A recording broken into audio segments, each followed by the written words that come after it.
سلام بچه ها، من ساهامی هستم. به کانال من خوش اومدید. امیدوارم که حالتون خوب باشه. رشته من در رابطه با طراحی لباس هستش که میخوام توی این کانال در رابطه با چالش های ورود به دانشگاه و مخصوصا چالش کنکور با رشته دیگه، یعنی مثلا رشتهتون حالا قبلا هرچی بوده شما کنکور دادید و وارد هنر شدید. من خودم شخصا رشتم تجربی بوده، بهش قطعا نداشتم. خواستم که کنکور هنر بدم.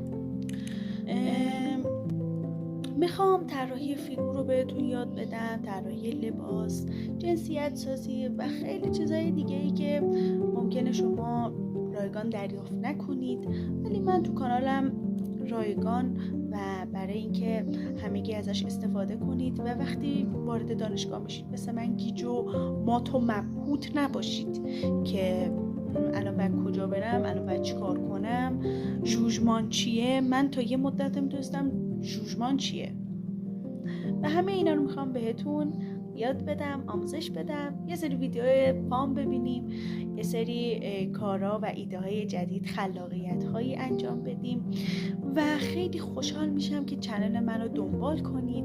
خوشحال میشم که شما با کامنت هایی که میذارید به من کمک کنید چی کار کنم، چجوری ویدیوهامو بهتر کنم، چجوری چیزای بهتری از ویدیوهام یاد بگیرید، چون که هم آموزشی و تفریحی و حالا خنده و اینا هم داخلش هست، فقط آموزش نیست.